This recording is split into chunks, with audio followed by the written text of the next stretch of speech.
Boa noite, começando mais uma live ao vivo, né? Como eu chamo ao vivo. Mais um ao vivo, Amazônia Sociedade Anônima. Estamos já chegando perto do lançamento do filme, dia 21, na Globoplay e no Canal Brasil. E hoje eu vou conversar sobre o trabalho do IBAMA com o Luciano Evaristo de Menezes, que foi diretor do IBAMA durante muitos anos, é personagem do filme, ele aparece no filme, dá entrevista para o filme, e acho que vai ser muito rico para todos nós ouvir ele e entender o que aconteceu nesses últimos anos que veio dar no que está acontecendo hoje, tá? Então, vou ver se ele já está aqui, acho que ele já está na área, e já vou botar ele para dentro, deixa eu ver. Luciano Evaristo de Menezes. Não, ainda não está aqui. Então, o Luciano, ele participa do filme, ele, enfim, me ajudou aí na, na no arranjo, né, das viagens que eu fiz lá para a Amazônia, as 3 vezes que eu segui o IBAMA nas operações lá na BR-163, Novo Progresso, participei das operações Rios Voadores e também Castanheira, que são operações que resultaram, junto com o Ministério Público Federal, com a Polícia Federal, em investigações, olha, chegou aqui, investigações de grilagem de terras na Amazônia, como o Pedrinho Figueiredo está dizendo aqui, operações de alto risco, e ele, como, enfim, comandante do IBAMA, vai poder falar muita coisa interessante para a gente, viu? Deixa eu botar logo o homem aqui para dentro.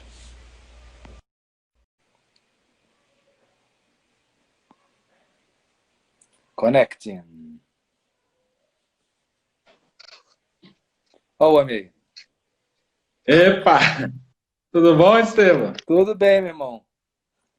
Como você tá?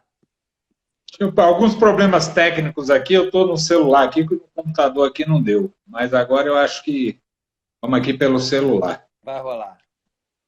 Olha, Tá bom. eu já vou entrando com assuntos quentes, né?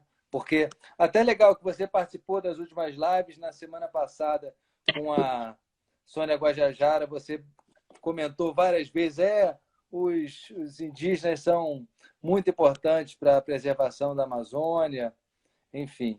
E hoje a gente teve uma notícia também um pouco desagradável, que era a Operação Brasil Verde, né? Acho que é isso, dois, eu não lembro os nomes aqui, foi estava trabalhando lá no território Munduruku, né? Justamente algo que eu acompanhei também, que é coibindo o garimpo ilegal, e o ministro hoje do Meio Ambiente chegou e falou que não era bem assim, que não era para continuar, descontinuou. Até recebi uma mensagem da Alessandra Munduruku, também muito pesarosa. Brasil Verde 2, é isso aí, o Gustavo me botou aqui. Muito pesarosa de tudo isso, porque estava todo mundo com muita esperança de que a invasão de garimpeiros na terra indígena acabasse, mas parece que, como a gente sabe, alguns, né, poucos líderes indígenas são ligados ao garimpo lá e aí se juntaram com os garimpeiros que dão dinheiro para eles, invadiram a pista, enfim, eu sei que está se armando uma comitiva para ir para Brasília, eu acho que vai acabar dizendo, vai acabar justificando o presidente da República falar que precisa mesmo abrir território indígena para garimpo. Bom, a Amazônia é uma loucura, né? Um melting pot. Você trabalhou, quantos anos você foi diretor no IBAMA? Eu fui substituto em 2001, Hum. fui diretor titular em 2002, aí fui coordenador geral de fiscalização em 2008, fui diretor titular em 2009, 10, 11, 12. 12 eu fui à Superintendência de Goiás, mas voltei no meio do ano e continuei o ano 2012, 13, 14, 15, 16, 17, 18. Então eu estou na DIPA praticamente aí a esses 12 últimos anos aí direto, né? acompanhando tudo que está acontecendo e sou hoje a pessoa que mais conhece desse tema, né, na questão da fiscalização do desmatamento da Amazônia. Você comentou aí o fato de hoje, né? Sim. Confesso que eu tive uma alegria enorme hoje de manhã. Eu falei, não acredito, o governo vai tirar o garimpo de dentro da TI Munduruku. Cara, que coisa boa. Aí eu fiquei sabendo que equipes do IBAMA estavam na área. Eu falei, olha, se a equipe do IBAMA está na área, vai tirar. Sim. E a equipe do IBAMA fez o seu serviço muito bem feito. E a minha alegria terminou, né, na parte da tarde, quando fiquei sabendo dessa ordem de paralisação das atividades lá na TI Munduruku. A gente fez essa operação também em 2018, né? É a terceira ou quarta operação que a gente faz na TI, porque é uma situação inusitada lá, alguns índios foram cooptados, sim, né?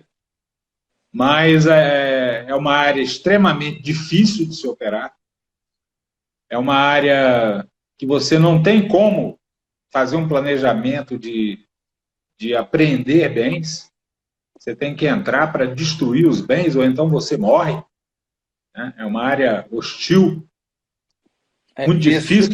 Visto de perto, acompanhei e vi que...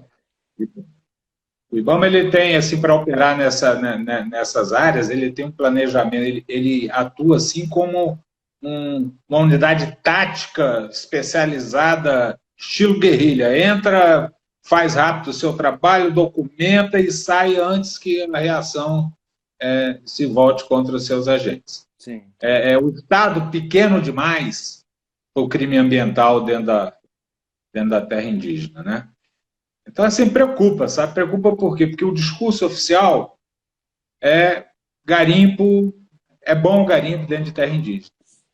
Então, cumprir a Constituição Federal fica difícil, cumprir as leis ambientais fica difícil, quando o discurso oficial fala que é bom o garimpo dentro da terra indígena. Ora, quem está assistindo a gente aí, meus colegas aí, minhas filhas, um abraço grande para vocês, um beijo grande para vocês, sabe muito bem que isso aí não tem sentido, né? Então quem não viu a destruição que um garimpo faz dentro de uma terra indígena? Quem não viu, né? Então... O próprio ministro Ricardo Salles tuitou a imagem de cima da destruição do garimpo, tudo. O quadro de destruição que é um garimpo, né? O pessoal não tem ideia. Só quem foi lá, igual eu fui, igual o IBAMA vai direto, sabe o que é aquilo ali. Aquilo ali é lesa pátria. É destruição do patrimônio nacional, assim, lesa pátria. Porque tudo de ruim está ali. Então você tem o desmatamento ilegal, em alta escala, você tem a destruição dos cursos d'água, você tem a poluição dos cursos d'água por metais pesados, você tem a poluição social dentro do garimpo, você encontra procurados por homicídios lá dentro, você encontra a prostituição, o tráfico de drogas, e tudo aquilo que se produz ali dentro vai para um contrabando que não rende nada para o país, não traz nenhum tipo de divisa para o país. Então é preciso que fique claro e que o governo federal entenda, ou ele assuma, que ele vai trabalhar para a bandidagem ou ele vai coibir a bandidagem. Então aquilo ali é crime organizado. Aquilo ali tira ouro dali, mete no contrabando, leva para fora, estimula toda uma cadeia ilegal. E a gente tem que passar esse vexame que você falou aí hoje. Os bandidos saem para fazer greve. Na operação passada, na Munduruku, na Caiapó, eles fizeram, os garimpeiros, obstruir a rodovia. Políticos foram me procurar em Brasília para mim ir lá pedir aos garimpeiros, aos criminosos, para desobstruírem a rodovia. E eu virei para eles e disse, olha, eu só posso ir lá para prender todo mundo. Não tem como ir lá para pedir bandido para desobstruir rodovia. Né? Então, assim, esse episódio de hoje, nossa, eu não acreditei. Quando eu vi ali o 01 nosso lá vestido, fardado, eu falei, opa, o governo vai agir Quem é o 01 pesado. agora do IBAMA, hein? Não, o 01 do IBAMA é o procurador, eu falei o 01 do Ministério, lá, o Tá. ministro. O ministro estava aparecendo o Mink da nossa época, Sim. lá, todo fardadinho. Falei, opa, o jogo vai mudar. Mas aí a operação foi feita com muito sucesso pelo IBAMA, mas ela precisa continuar. Precisa continuar. Se ela não vai continuar ali, ela tem que pular para a área Carapó, tem que pular para a área Yanomami. As terras indígenas estão todas invadidas. E os discursos oficiais só fazem aumentar o processo de invasão. Então fica cada vez mais perigoso para o IBAMA entrar nessas áreas. Né? Cada vez mais perigoso. Então, esses caras que fizeram essa operação são heróis nacionais. Eu fiquei muito bem impressionado com todo mundo que eu conheci lá nas ações que eu acompanhei em Novo Progresso, na BR-63, todo mundo muito comprometido, né, com a causa, e, enfim, idealistas até. Enfim, eu aprendi muito também, porque você começa a entender que há todo um esquema social. Agora, já falando um pouco de desmatamentos, né, mais que você esteja conectado também ao garimpo, em alguma instância, mas falando do desmatamento, existe uma estrutura do desmatamento. A gente estava conversando outro dia sobre isso, né? Você estava me falando um pouco das ondas, né, da máfia do IP, que é a primeira que entra, depois das outras madeiras, e depois, por fim, os grileiros de terra. Acho que muita gente aqui que está com a gente aqui hoje não conhece isso. Acho que era bom ouvir de você e entender um pouquinho como é que funciona esse desmatamento que muita gente ouve falar, mas nunca viu de perto. O desmatamento é o seguinte, não é bem como as pessoas pensam. O desmatamento da Amazônia, ele é crime organizado. Né? Ele não é o desmatamento feito pelo poceiro que quer montar o seu barraquinho ali e fazer sua produção familiar. Ele é crime organizado. Especuladores de terra, gente que quer roubar terras da União, vão fazer a grilagem de terra, escolhem as áreas, aí se aliam a outro setor criminoso, que são os madeireiros ilegais, vendem as madeiras de maior valor econômico para os madeireiros ilegais, depois fica só o subbosque da floresta e eles queimam o subbosque, depois eles jogam a semente de capim de avião para converter a área e vender para outras pessoas. Né? Então isso é uma indústria da grilagem diante do estado inerte. Né? Então se você acompanhar todas as rodovias na Amazônia, ela abre a espinha de peixe, o desmatamento é aberto do mesmo jeito. Os grileiros chegam, vão lá, escolhem a área e se aliam com outros setores ilegais, até com servidores públicos também, para gerar aquela questão da regularização da área ilegalmente desmatada. Sim. Isso aí, Estevam, vende há muito tempo. Né? O IBAMA, quando você fala por que o IBAMA é importante para a Amazônia, sem o IBAMA e o ICMBio, não há que se falar em defesa da Amazônia. Porque essas duas instituições, eu acompanhei de antes do que era para o que se tornou, elas são vitais para frear o crime organizado. Porque elas desenvolveram expertises complexas que fazem frente à atuação qualitativa do crime organizado. Você vê, o crime organizado hoje, ele contrata profissional de geoprocessamento. Sim. E ali ninguém está brincando. O crime organizado controla a comunicação.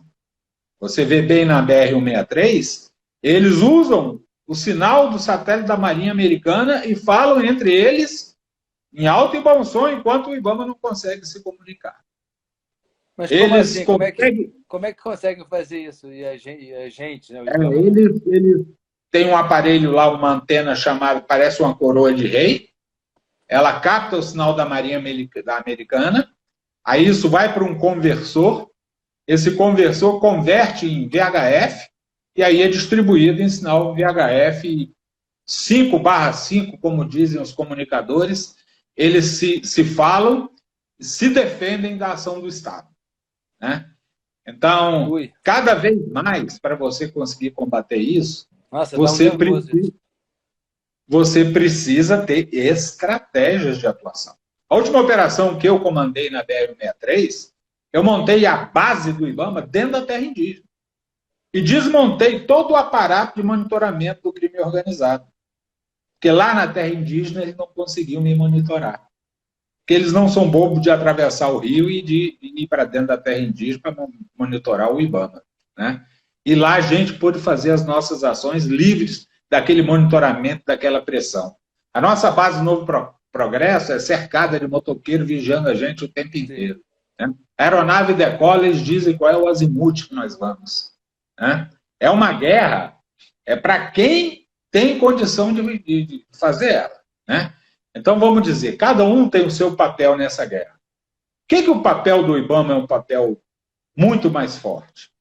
Porque o poder de polícia do IBAMA na Amazônia é o que realmente resolve, né? Porque o poder de polícia do IBAMA, ele vem detectando o ilícito ambiental através de ferramentas moderníssimas de monitoramento, recebe os dados do INPE, trabalha os dados do INPE, divide a Amazônia em áreas críticas, põe a sua inteligência para trabalhar, para levantar quem são os principais desmatadores, quem são os principais grileiros, e ali montam operações planejadas e organizadas para evitar o desmatamento naquela região. Então, você chega no acampamento, você tem que parar o ilícito, você tem que prender o desmatador, você tem que recolher suas armas, você tem que desmontar seu acampamento, você tem que medir o desmatamento, confirmar com seus indicativos de satélite que você já leva, entendeu? Sim. Você tem que levantar a autoria e a materialidade do crime, entendeu? Para isso, você já tem que estar revestido de informações. Com a autoria e a materialidade do crime, você vai autuar o cara. Aí você autua o cara todo, ninguém paga a multa do IBAMA. Tudo bem, pode até não pagar. Mas que lá no final ele vai virar cidadão de terceira classe, porque vai cair na dívida ativa da União e não vai servir, não vai conseguir empréstimo nem botequim. E o embargo que você faz dessa área, ele é um dos instrumentos mais modernos que a gente desenvolveu lá, que faz com que haja o bloqueio do financiamento do desmatamento ilegal. Então, o cara desmatou, ele está embargado, ele está no site de áreas embargadas do IBAMA, jamais ele conseguirá receber recursos dos bancos. Isso foi uma grande vitória que a gente conseguiu, né? Mas, por exemplo, numa das escutas telefônicas, que está até no filme, né, um dos grileiros fala assim: o IBAMA embargou minhas áreas, quer saber? Para mim não muda nada. Eu vou pegar, vou derrubar, vou pegar o dinheiro que eu vendi, vou derrubar mais um tanto ali na frente. E a outra coisa, isso é uma pergunta, por que ele tem essa soberba de falar isso dessa maneira? E a outra coisa, por que as multas do IBAMA ninguém paga? Olha, o problema das multas do IBAMA é a questão dos recursos, né? Então, você tem os recursos administrativos, o pessoal sai fora, e depois entra os recursos na parte judicial, né? Então, a área de julgamento dos autos de infração do IBAMA, hoje, ou até a época que eu estava lá, ela era uma área mais fraca do que a área que fazia a fiscalização, que éramos nós. Então, a gente deveria fortalecer a área de julgamento dos autos de infração, né? Para que a gente pudesse julgar os autos de infração mais rápido, dar perdimento nos bens e fazer valer a legislação ambiental. Quando você falou aí que o grileiro ele não está preocupado, o grileiro não está preocupado com o embargo, porque ele vai vender para o outro. Agora, o outro, na hora que pegar, ele não põe a mão no empréstimo no banco para conseguir tocar a propriedade, né? Então, aí também tem tem essa parte aí. Ocorre que quando a gente já estava saindo, já estavam previstos o pedido de concurso público para reforçar a área de julgamento dos autos de infração, aí mudou de governo, e o novo governo, em vez de aumentar, abrir o concurso, aumentar o número de servidores para julgar os autos de infração, ele resolveu criar mais uma instância, né, de reuniões de conciliação com os infratores e gerou mais um protelatório dentro do processo administrativo ambiental. Eles criaram uma confusão tão grande no auto de infração, criaram um auto de infração eletrônico a pretexto de ser mais moderno, que até hoje não está funcionando direito, né? Os embargos não estão subindo a nossa lista pública para que os bancos fechem a torneira do financiamento. Enfim, está todo mundo desmatando, está todo mundo pegando dinheiro e a coisa está caminhando para um estado crítico, né? Algo tem que ser feito para mudar isso aí rapidamente. Deus, vamos ver como é que a gente vai conseguir fazer. Olha, o Gustavo Kumaru está perguntando aqui, qual a opinião do Luciano sobre a atuação dos soldados do Exército na fiscalização do desmatamento? Cara, o Exército sempre foi um grande parceiro do IBAMA, sempre foi. Mas não há como você dizer que o Exército tem condição, tem competência de tocar missões de fiscalização ambiental. Não tem experiência. Não tem. Você veja bem, nessa operação de hoje, eles foram fazer o reconhecimento de área para abastecimento de aeronave no município alvo da operação. Então, no domingo, os blogs já estavam dizendo que a operação ia chegar. Então, isso aí não é assim.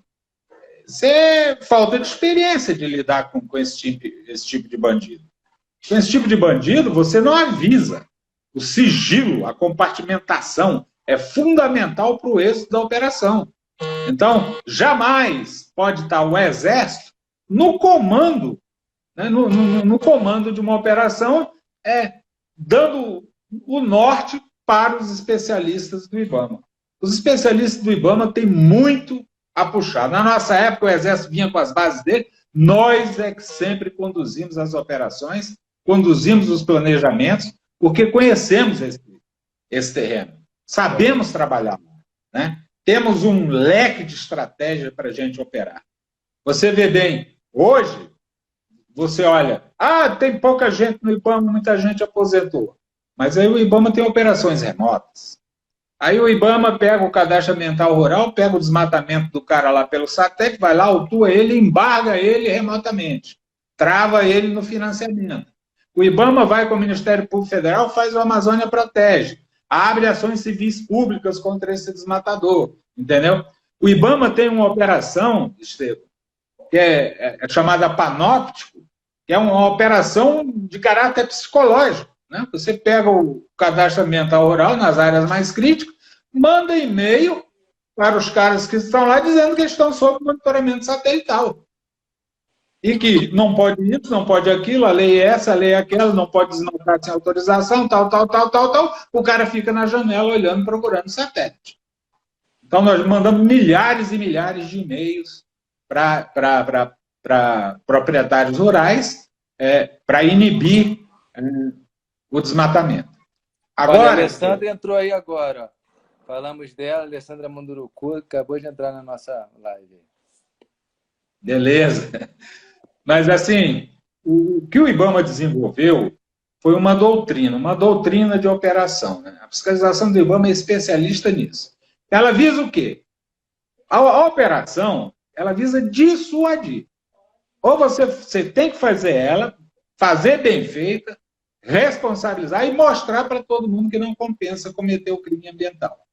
Só que hoje a dissuasão está prejudicada, porque se você vai dissuadir aqui e o discurso oficial é que vai ter garimpo dentro da terra indígena, você não vai conseguir dissuadir nada. O trabalho de imprensa, né? Você faz a operação, trabalha com a imprensa, divulga, cristaliza que o Estado brasileiro está combatendo a criminalidade, isso aí é dissuasão. Sim. A descapitalização do infrator é muito melhor do que o auto-infração. Lógico. O trabalho que você faz tirando o bem do infrator, destruindo aquilo que a lei permite destruir. Vamos falar em destruição para todo mundo que está nos assistindo aqui, meus colegas, e para aquele que não sabe, fica achando que o IBAMA é um grupo terrorista que fica queimando bens. O procedimento de destruição de um bem é um procedimento administrativo legal, estabelecido no Decreto 6514, no artigo 111, e em norma interna do IBAMA. Ele é feito observando critérios administrativos, o bem é avaliado, é fotografado, é aberto um processo, entendeu? É submetido ao contraditório daquele que se achar prejudicado em razão da destruição daquele bem. Agora, o que o pessoal tem que olhar aí é que nós estamos falando de Amazônia. Você não está destruindo uma retroescavadeira no Centro-Sul. Na Amazônia, uma retroescavadeira para entrar numa terra indígena, se ela entra pelo rio, ela entra na cheia. Para sair, ela só sai na outra cheia. Se ela entra pela estrada, ela entra na seca. Para sair, ela só sai na outra seca. Então, não há que se falar em dá para tirar e dá para levar. Né? É uma situação extremamente difícil. Você vê que para o próprio Exército Brasileiro, que tem a maior capacidade logística hoje dentro do país, é muito difícil fazer isso. Além dos custos estratosféricos e dos riscos estratosféricos que isso representa. Agora, o que não pode é a agência ambiental agir e os políticos virem reclamar e pedir socorro. Os meus coitados, os meus bandidos estão fazendo ali uma greve, fechando uma rodovia, quando eles deveriam dar era a voz de prisão em todo mundo, que está dilapidando o patrimônio, né? E o Estado deveria pensar se ele quer ou não quer cumprir a Constituição Federal. Isso é sério, isso é grave. Sim, gravíssimo. Cumprir a Constituição Federal, que diz que a área do índio ela só pode ser explorada do índio para o índio. Não cabe o homem branco lá dentro. O Estatuto do Índio diz que não cabe o homem branco lá dentro. Então, o homem branco lá dentro tem que ser preso. Tem que ser preso, conduzido à autoridade policial, para que ser processado. Né? Nós estamos numa situação que a gente está olhando aí, desmatamento aumentando, desmatamento aumentando. Mas o desmatamento aumentou também na gestão anterior. Vinha aumentando. Não esse tanto. Vinha aumentando porque também tínhamos dificuldade com o pessoal. Nós éramos 1.600 agentes lá em 2009. Sim. E hoje não tem 700. Hoje não tem 700. Dificuldade é grande. Como é que você... O agente do IBAMA, você tem uma ideia, o agente do IBAMA, o porte de arma do agente do IBAMA é vinculado à lei de fauna. Sim. Não há porte de arma para o IBAMA proteger a Amazônia do desmatamento ilegal do garimpo. Porque o porte de arma é vinculado à lei de fauna. Assim, a coisa mais ridícula, assim, o Estado brasileiro mostrar aí fora que os seus combatentes ambientais têm um porte de arma na lei de fauna. Recentemente, nós perdemos 3 jovens agentes ambientais federais na Amazônia no acidente aéreo, numa operação junto com o Exército. Falamos nesse dia, né? A gente falou. Não tem um seguro de vida. O agente do IBAMA que arrisca a vida na Amazônia. Aqueles 3 colegas nossos, heróis, imortalizados nos 3 IPs que nós plantamos na nossa sede, sim, eles não têm nenhum seguro de vida. Eles ganhavam a mesma coisa que qualquer profissional que estava trabalhando dentro da sede, no ar-condicionado. Ganham a mesma coisa. E arriscam as suas vidas. Então, quadro é crítico? Quadro é crítico. Agora você me pergunta, vamos ficar chorando? Nós temos que ir atrás do prejuízo. Pois é, como é que você tem contato com todos os servidores do IBAMA ainda, né? Imagino. Sim, com todos os seus colegas. Como é que o IBAMA está conseguindo se virar nesse momento onde parece que o ministro, o próprio governo, joga contra o IBAMA, né? O Bolsonaro abriu o governo dele desautorizando as operações do IBAMA, desautorizando o IBAMA. Como é que se consegue trabalhar num ambiente desse? Qual é a sua ação? O que você tem te falado? O ambiente é pesadíssimo, né? O ambiente é pesadíssimo. Começa pela destruição das políticas públicas, né? O trabalho do IBAMA não é um trabalho amador. O IBAMA é um executor de políticas ambientais. Então, ele não faz aquilo que ele quer. Ele faz aquilo que o Plano de Prevenção e Controle do Desmatamento da Amazônia determina e aquilo que o Plano Nacional de Mudanças Climáticas determina. Ele cumpre metas de políticas públicas legalmente definidas e muito bem construídas ao longo dos anos, com a participação de mais de 13 ministérios e da sociedade civil organizada. Todo mundo participou dessa construção. São políticas públicas que ainda estão vigentes e que trouxeram realmente, mostrando para dentro do Brasil e para fora, que há uma política, que havia uma política ambiental consistente de defesa do patrimônio da Amazônia brasileira, né? Isso existia. A gente sentava para planejar, a gente pegava os documentos do PPCDAM, olhava o Plano Nacional de Mudanças Climáticas e via quanto que o Plano Nacional de Mudanças Climáticas, quando eu tinha que cumprir com relação à taxa do desmatamento, e iria a campo tentar segurar aquilo ali. Né? Então, ao chegar no Ministério, todo esse arcabouço de políticas públicas foi colocado na gaveta, foi abandonado. A diretoria de floresta foi extinta. Quer dizer, ninguém mais fala em floresta. Aí só se fala em desenvolvimento lá dentro hoje. Ninguém fala em proteção da floresta, em defesa do patrimônio ambiental. Né? Ninguém vai abrir o PPCDAM para olhar lá, que lá tem comando e controle, lá tem regularização fundiária, lá tem uma política de instrumentos econômicos no sentido de defender a Amazônia, não só de bloquear o crédito, mas de estimular atividades produtivas sustentáveis. Né? Quer dizer, o cara deveria estar lá agora fazendo um incentivo creditício, né, para o plano de manejo florestal sustentável, né, investindo nas ações legais e sustentáveis, trazendo aí uma melhor condição da fiscalização atuar. Ao abandonar esse arcabouço de políticas públicas, o IBAMA ficou perdido.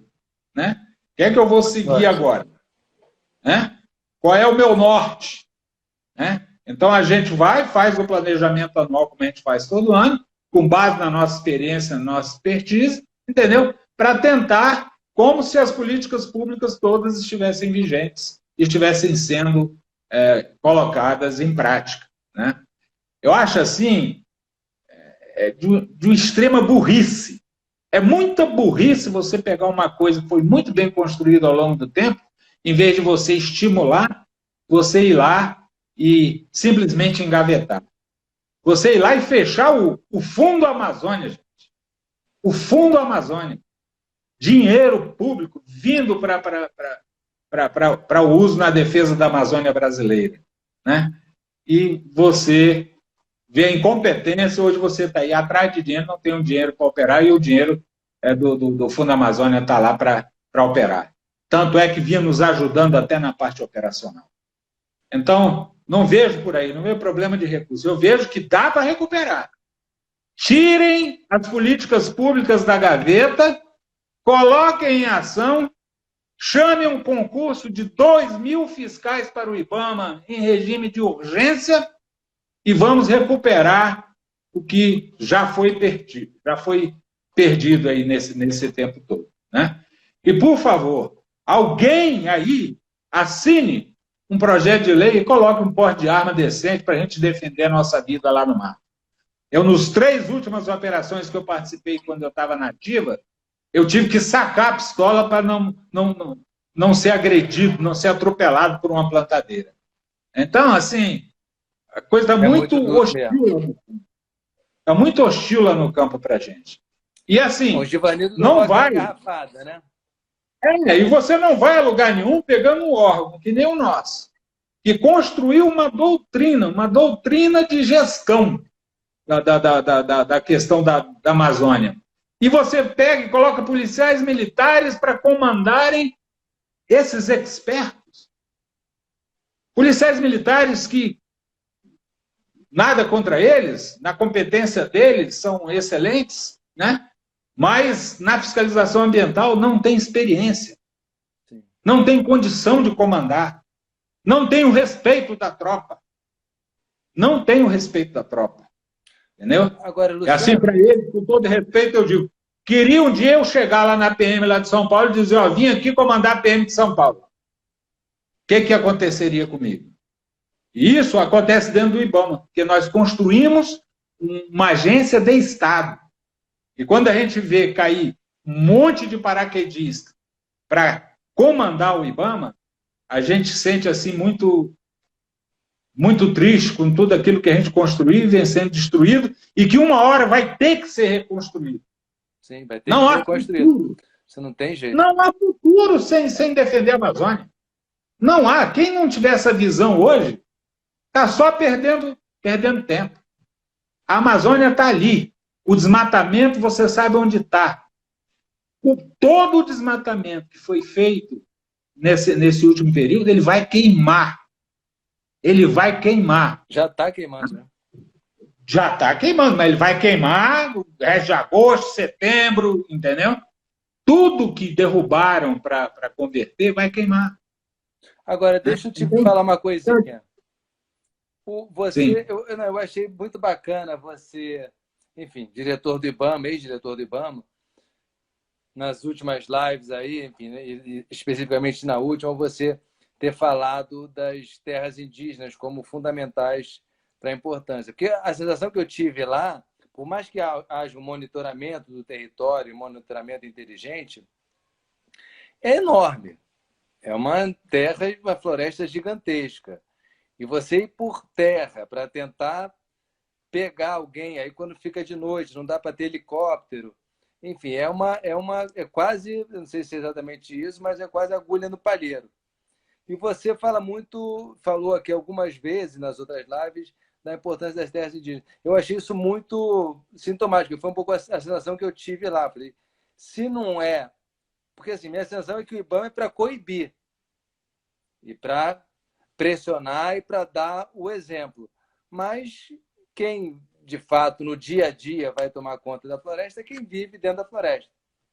Seja os indígenas, seja as populações tradicionais. Essas pessoas são as pessoas que, vamos dizer, vão dar e dão a vida por esse território. Como é que você vê, desenvolve um pouco essa sua ideia sobre, você é uma pessoa do IBAMA, sobre as terras indígenas, que você falou isso várias vezes. Eu confesso, eu vou te contar uma historinha que muitos dos meus colegas aí já sabem, entendeu? Como é que eu me transformei num cacique branco? Né? Porque... Como muita gente, eu também achava que os indígenas não faziam nada. E lá na terra deles, eles ficavam lá de boa, caçando e pescando, e não tinham importância real na defesa daquela área. Né? E aí isso foi em 2014, em fevereiro, eu estava cheguei para trabalhar como diretor e encontrei mais de 50 caiapó pintados para guerra, arco, flecha, caramba, e queriam pegar o meu escalpo lá. Em Brasília. Eu cheguei lá, eles queriam pegar o meu scalp. Por quê? Alguém do IBAMA foi na Casa Civil e falou que eles estavam desmatando a terra indígena. E aí, mandaram ele atrás do diretor da fiscalização. Ele veio. Aí eu cheguei para ele, olha, vocês querem guerra? Eu vou pegar minhas armas também. E aí eu aponto as carabinas do IBAMA e vocês, os arcos e flechas, vão ver quem vai ganhar. Não, então vamos conversar. Aí eu comecei a ouvir as lideranças caiapós. Caiapó dizendo que ele não está desmatando, quem está desmatando era o madeireiro, que tal, não sei o quê, o grileiro, não sei o quê. Aí eu pegava o relatório do DT lá, falei, cara, mas não tem DT lá na área. Eu falei, gente, mas o satélite não acusa desmatamento lá. Não, mas estão desmatando. Aí eu virei para eles e falei, olha, nós vamos lá ver. Quando o senhor vai estar lá? Eu falei, dia 2 de abril eu estou lá. Aí no dia 1 de abril eu cheguei com uma equipe forte do IBAMA. Analistas ambientais de primeira linha, fortemente armados. Juntei mais uma equipe lá da Força Nacional, mais uma equipe da PM, e fomos lá para dentro da terra. Chegamos lá, Nós, o primeiro lugar que nos levaram foi na Choupana. Eles têm uma choupana depois da ponte da estrada da terra indígena, que é o guardião da entrada. Esse guardião da entrada tinha um rádio. Aí ele vai lá no rádio e fica lá, cocorocó, cocorecré, cocorocó, cocorecré, e papai, e fala com as outras aldeias, e eles vão dando a posição de onde as motosserras estão cantando. Aí eu chamava o colega, cara, tem algum polígono do DTRA lá? Não, ainda não tem polígono do DTRA. Tá bom, aí... Então vocês vão nos levar lá nos acampamentos. Em 3 dias nós derrubamos 5 acampamentos. O guerreiro ia na frente, a gente ia atrás. Chegava lá no ponto, o guerreiro é ali. A gente chegava lá, tá lá o acampamento mocosado. Aí um aqui, outro ali, outra lá. Aí a gente percebeu. O grileiro, nesse caso era o Vilela de São Paulo, está adotando uma nova forma de desmatar para fugir do monitoramento do DTRA. E aí ele criou... O pessoal aqui talvez não sabe, quando aparece no DTRA é porque já tem uma sinalização de uma área desmatada, né? Exatamente. Isso indica que o IBAMA irá lá. Sim. Entendeu? E aí, como é que ele estava fazendo? Qual era a estratégia? Aí eles criaram um desmatamento multiponto estilo cupim. Eles pegaram vários pequenos acampamentos modulares com 10 pessoas, né? Um cozinhava, um dava manutenção das motosserras e 8 eram motosserristas. Né? Colocava esses caras estrategicamente, né, esparramados na área segrilada, e esses caras vinham tirando a madeira de maior valor econômico, e o madeireiro ia lá, ia buscando, ia limpando a área, e iam deixando o subbosque. Como o DTRA tinha 240 metros de resolução, aquele subbosque que eles iam deixando, ainda não estava dando, tá dificultoso para o DTRA conseguir enxergar. E aí, a gente foi ver, durante a prisão da quadrilha do Vilela, 2 caras de geoprocessamento foram presos. Né? Foi aí que a gente teve algum atrito com o INPE, no sentido de demorar um pouco mais a soltar o dado para dar tempo da gente pegar os acampamentos. Né? Então, nós pegamos 5 acampamentos, depois pegamos mais 15, aí pegamos ali 300 quilômetros de floresta derrubada no município de Altamira. Esse cidadão botou abaixo. Né? Isso é...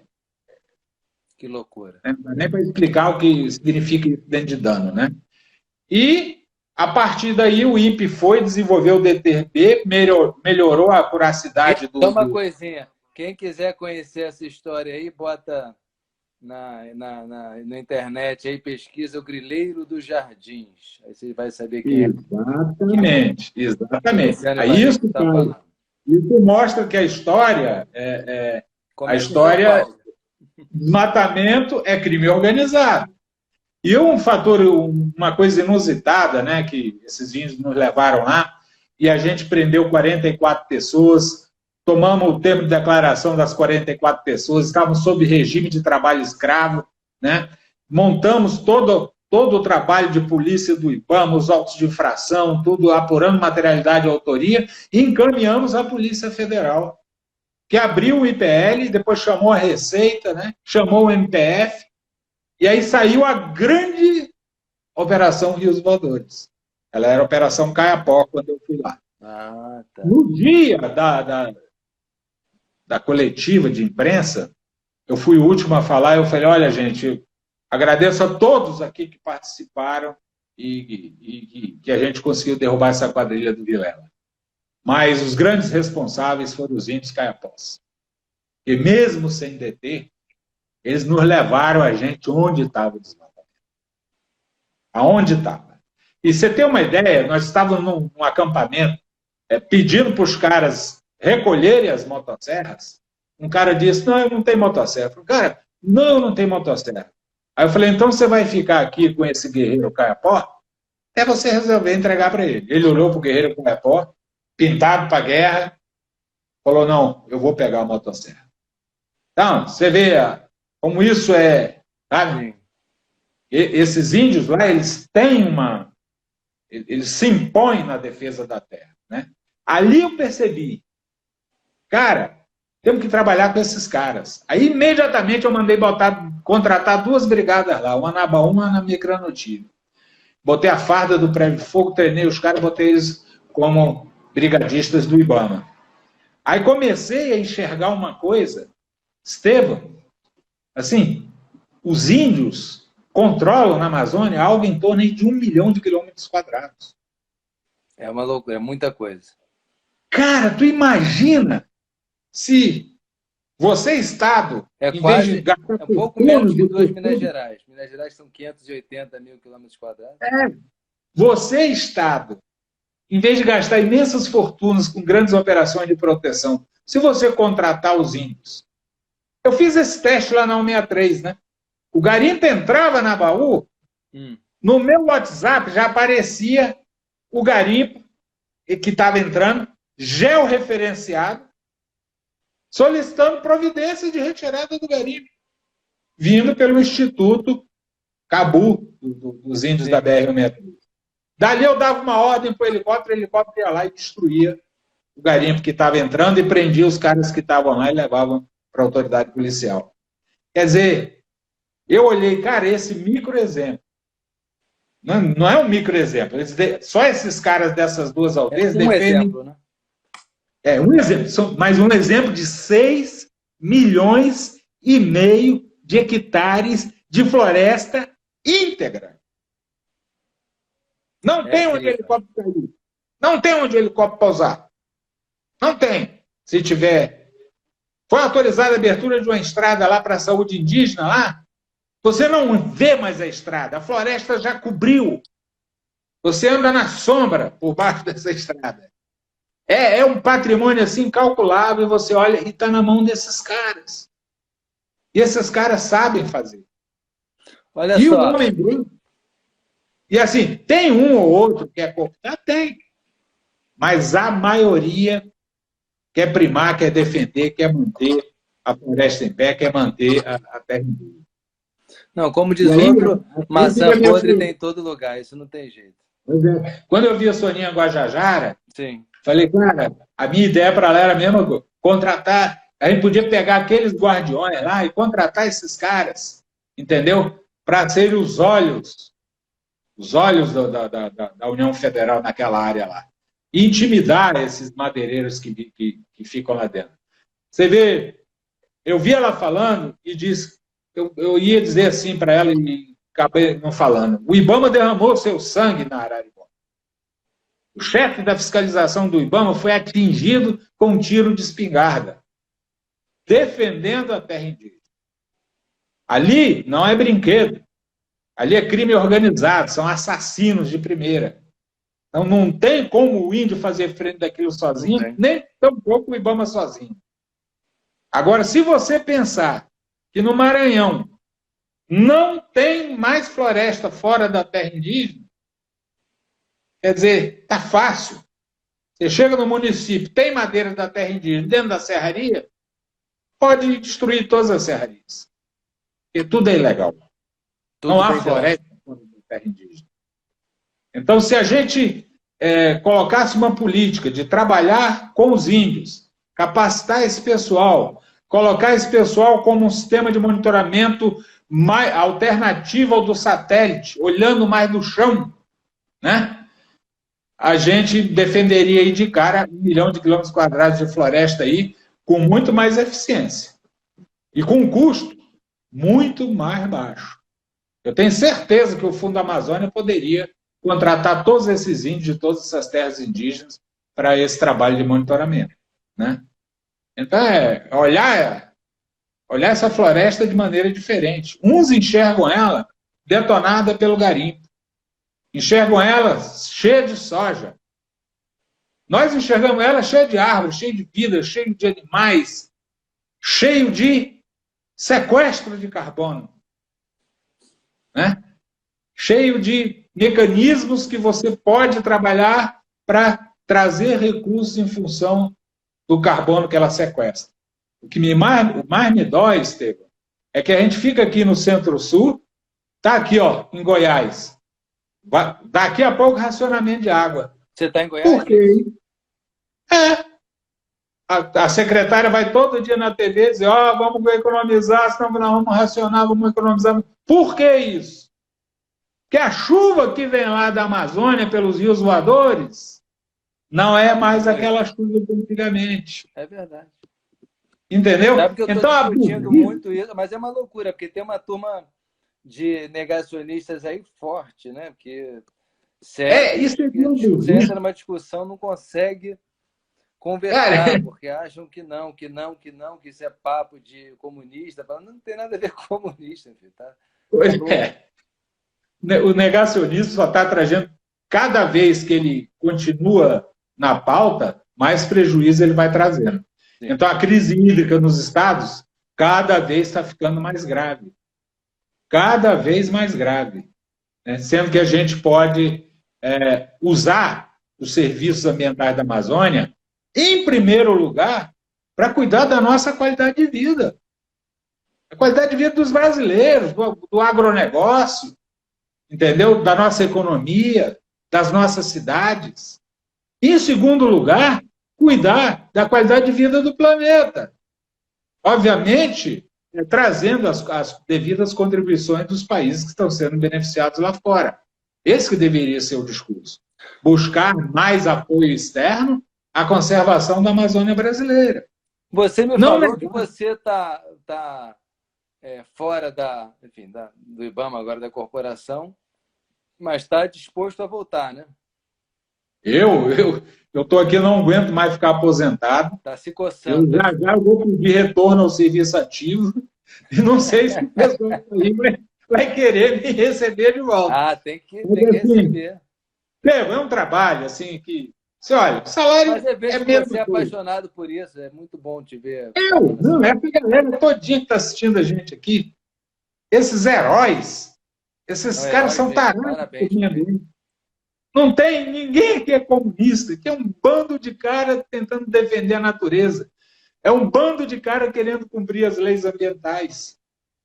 É um bando de legalistas. Sim. É um bando de experts, de cientistas. Né? Então, cada dia que passa, o crime organizado inventa uma saída e eles inventam uma outra contra-estratégia para frear o crime organizado. Né? Então, assim, é na mão desses caras que a Amazônia vai se segurar. Eles sabem o que fazem. Né? Se você pegar 10 pelotões do Exército, pegar 10 caras do IBAMA, 10 caras do IBAMA faz uma diferença danada. Nós temos um grupo chamado Grupo de Combate ao Desmatamento da Amazônia, GCDA. 20 caras. Você vê o que esses 20 caras fazem? Assim, é de você... É de doer. A imprensa que acompanha mostra, fica, poxa, esses caras são demais. Então, assim, igual a mim, todos eles são. Eles merecem o quê? Mais respeito, né? Estão bem mais dignidade, né? Estão bem retratados, Luciano? Estão bem retratados no filme? Você viu o filme, né? Eu te mandei o link para você assistir. Vi. O que você achou? Fantástico. Mas não vou falar nada, deixa o pessoal assistir. Mas representei bem aí a turma. Exatamente. Tudo que está ali é a mais pura verdade. Né? Eu sou testemunho porque eu sei como era antes, eu sei como isso se desenvolveu e sei como está agora.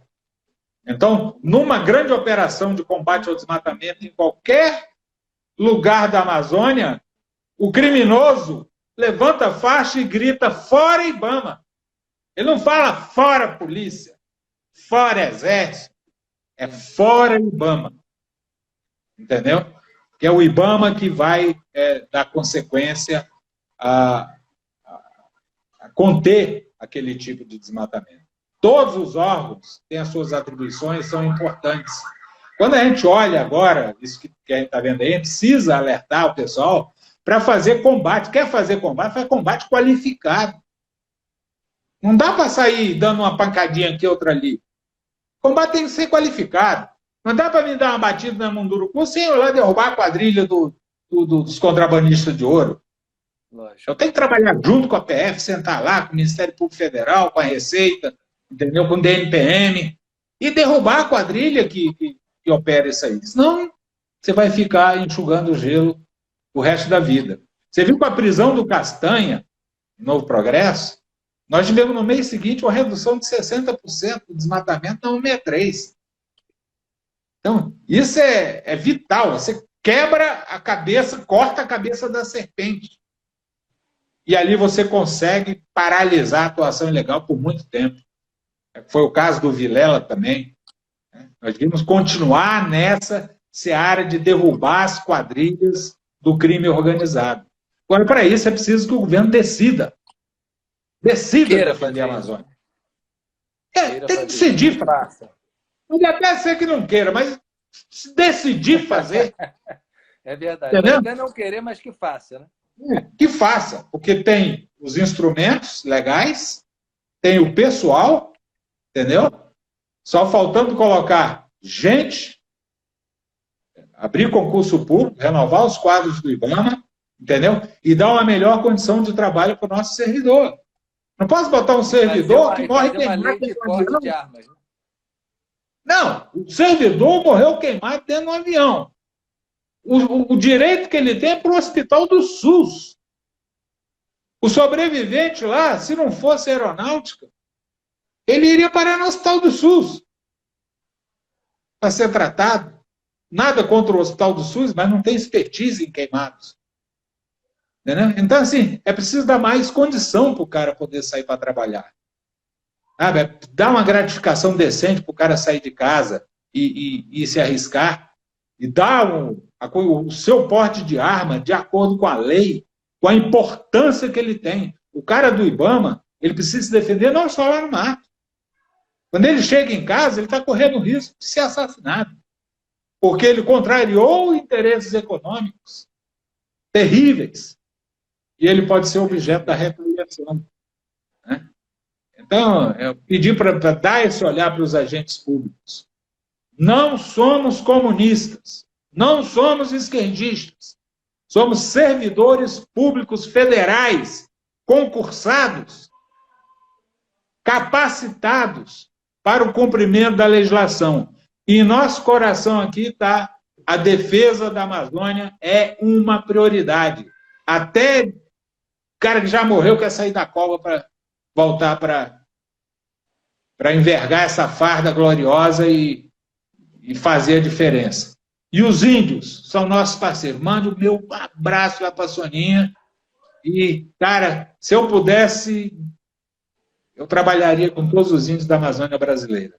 Daria uma virada nesse negócio aí. Tá? Mostrar que a Amazônia em pé, ela vale muito mais. É o que você vem mostrando aí o tempo inteiro na sua live. Sim. Todo mundo que chega aí mostra que a Amazônia em pé vale mais. A Amazônia em pé vale mais para a gente respirar melhor, para a gente ter água. A Amazônia em pé vale mais para a gente ter qualidade de vida, para as pessoas do Amazônia terem qualidade de vida, para tudo. Né? Já que os outros países destruíram o seu, não é por isso que eu vou destruir o meu. Isso é de uma extrema burrice. Total. Eu tenho que valorizar o meu.